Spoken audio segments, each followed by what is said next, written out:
Pagkatapos nga po mga idol na maipanalo ng Dallas Mavericks ang Game 6, tuluyan na nga silang aabante sa Western Conference Finals at maghihintay ng isang araw para malaman kung sino ang makakalaban nila. At kasabay niyan, sinabi nga po ng kanilang superstar na si Luka Doncic na malaki ang kanilang respeto sa kanilang kalaban na OKC Thunder, gayong pinahirapan nga sila nito ng husto sa kanilang serye. Sinabi nga nito na sobrang saya nga po niya at ng kanilang team kaya magse-celebrate nga sila ngayong araw ng kanilang pagkapanalo. Sinabi rin naman nga ni Kyrie Irving sa kanyang post-game interview na pinipigilan nga talaga niya ang kanyang sarili na maging emosyonal sa pagkapanalo, gayong oras nga daw ito para mag-enjoy ang kanilang team since sa dami nga ng kanilang pinagdaanan, nagawa pa rin naman nila na umabot hanggang sa West Finals. Alam nga po niya, hindi pa tapos ang trabaho, gayong kailangan pa rin naman nila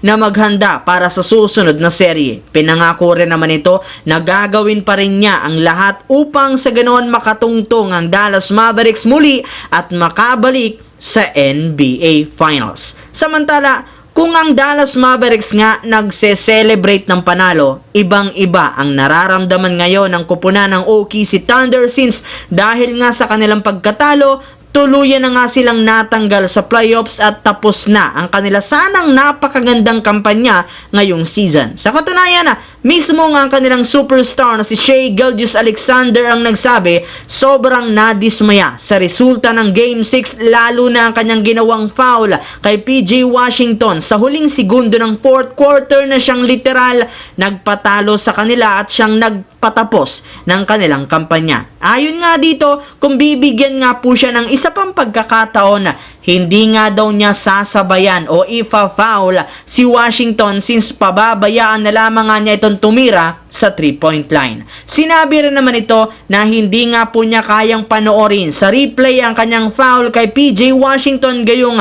masasaktan at mas lalo lamang nga siyang magsisisi sa kanyang nagawang kamalian. Samantala, bago pa man magsimula ang conference finals ng Eastern at Western Conference, kailangan muna natin malaman kung sino ang mananalo sa Game 7 sa pagitan ng Indiana at New York Knicks at ang Game 7 rin ng laban ng Minnesota Timberwolves at Denver Nuggets. Ngunit kahit man hindi pa kompleto ang Final Four, may mga fans na nga po ang nagsasabi at nagpo-post sa social media na nangangamoy nga po na Boston Celtics at Denver Nuggets ang maglalaban sa darating na NBA Finals. Inaasahan na rin naman nila na lubos na papabor ang NBA, especially ang kanilang mga referee sa Denver Nuggets sa Game 7 laban sa Minnesota. Yes mga idol, may ilang mga fans ang inaakusahan na scripted nga daw ang magiging resulta ng mga laro sa playoffs. Gusto rin naman nga po ng liga